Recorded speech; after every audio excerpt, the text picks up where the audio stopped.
Chapter 2. The window lattice were set up in the study, and the waterside pavilion was reflected in the courtyard where some wisterias and tender bamboos were planted.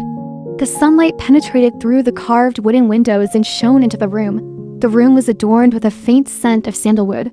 On the north side, the bookshelves were filled with antique objects, and an exquisitely crafted and expensive white jade brush holder was placed on the desk made of agar wood. When Sheng Jiaoyu heard the prince's casual question, her heart skipped a beat. No matter how easygoing this person seemed, his nature was truly terrifying. Once he got serious, he would trample on others without mercy. She remembered the means the prince had used on her before and still felt terrified now.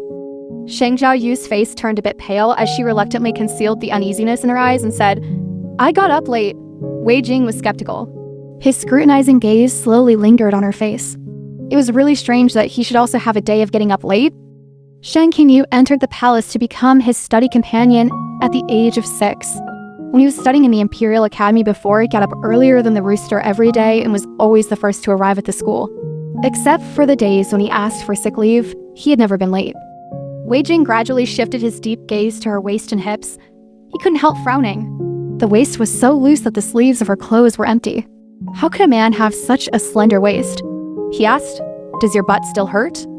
A momentary unnatural blush rose on Sheng Jiaoyu's face. She pretended to be calm and said, "Thank you for your concern, Your Highness. It doesn't hurt anymore." Wei Jing responded casually with a hum and then left her aside.